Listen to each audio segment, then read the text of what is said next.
Hi, my name is Roia Ferrazares. Thanks for tuning into this promotional video. I'd like to share this really wonderful new book that just came out of University of Texas Press.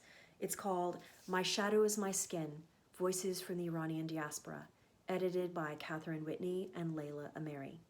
It's an anthology of short essays written by writers with connections to the Iranian diaspora in the United States. It includes writings by first-generation Iranian immigrants, second-generation Iranian immigrants, several of whom have one American parent like myself, as well as entries by American spouses of Iranian immigrants. I'm really proud to be a contributor to this wonderful new book, and I'd like to share my piece with you today. It takes about 8 minutes to read, and I hope you enjoy it. It's called An Uninvited Guest.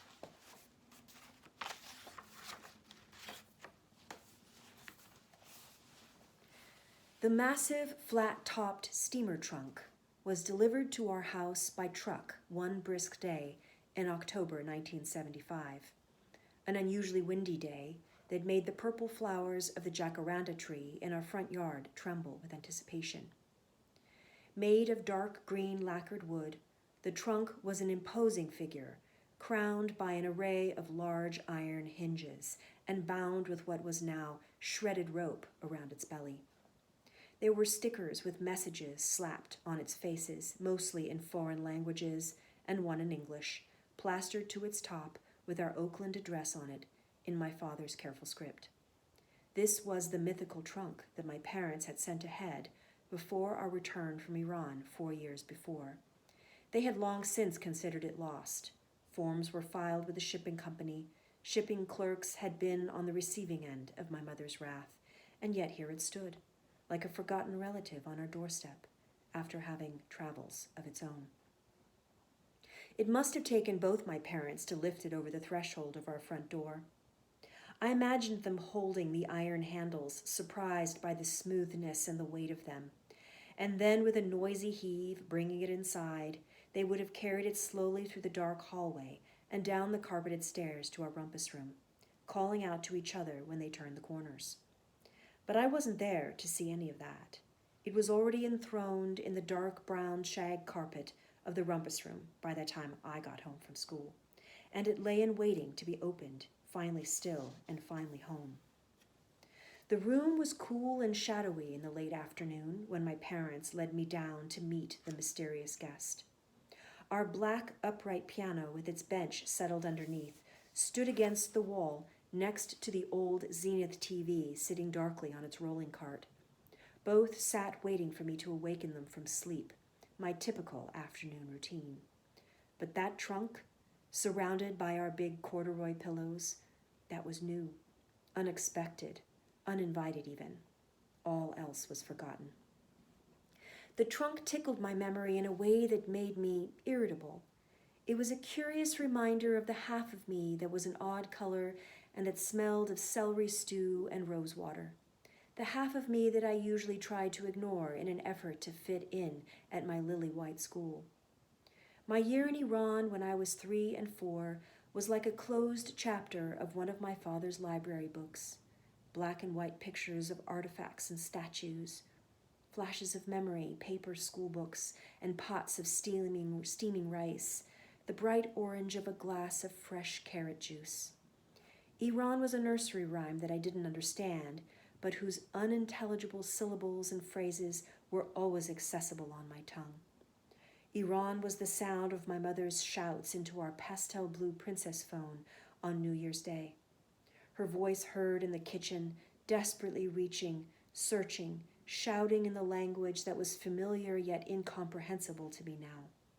Iran was the phone inevitably handed to me by my mother, tears streaming down her face, to hear a tinny, distant voice calling my name in answer to my small hello, the awkward silence when I didn't know what else to say.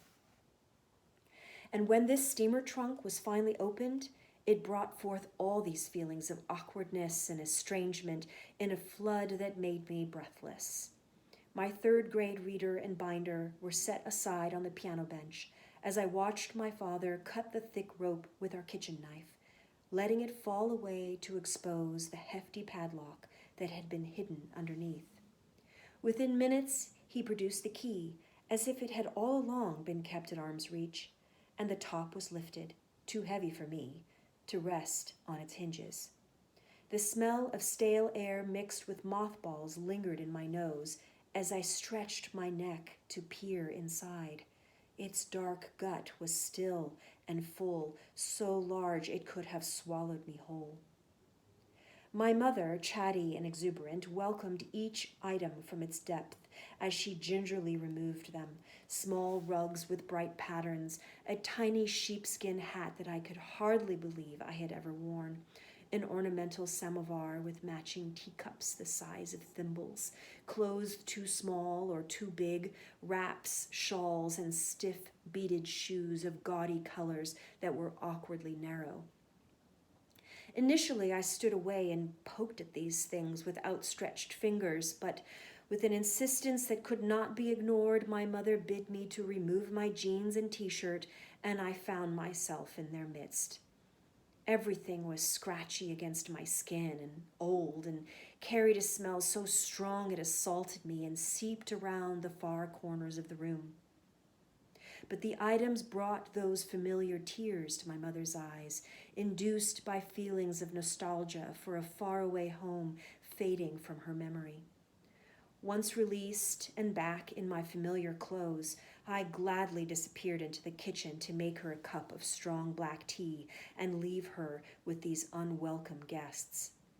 I stole peeks at her melancholy profile as I waited for the kettle to whistle. When my mother was satisfied that she had unfolded each item, caressed each with nostalgia and longing, and then refolded each with the same creases, she began returning them to their waiting vault. The trunk, witnessing this whole scene, was eventually closed with a slam, and my mother sprang up from her squat, refreshed, with a light step. Both of my parents seemed to welcome this trunk home. As for me, I was awash with relief when it was all over.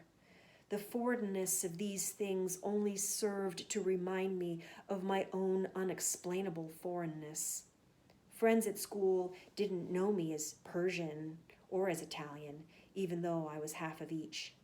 They didn't think of me as mixed heritage or ethnic, nor did I know them as Greek or Portuguese or Swedish. There was an unspoken understanding in the schoolyard that we never spoke of such things. I was just Roia, like the boy's name Roy, with an A at the end. In order to conform, I needed to make my world smaller, more generic. While my goal was to avoid drawing attention to myself, my bushy brow, my hooked nose, and olive skin were becoming more accentuated the older I grew. They were my daily reminder that there was something different about me. Looking back, I know now that my ability to hide my ethnicity was contingent on the ignorance of those around me. No one knew where Iran was on the map in 1975. The years and world events that followed me into junior high would change that. The green steamer trunk began a new chapter among the boxes in our cold garage, subjected to a sedentary life in a small patch of light from a dusty window, wedged behind my old tricycle and boxes of clothes. Occasionally I would think about it, and even steal away to the garage to remind myself that it was still there. But largely I felt more at ease with its place there, hidden and unseen. Eventually, the intensity with which I sought to hide as a child was met by an equally intense will as a young woman to understand more about where I came from. Through books, films, and the relics that the old trunk returned to us, I began to feel more connected with my past and with my ethnicity. And as I grew older, my hooked nose and bushy brow instead told me a different story about myself. I am both uncommonly beautiful and beautifully uncommon. It is no accident that I now own my own steamer trunk, a distant cousin of the one that arrived that day in 1975.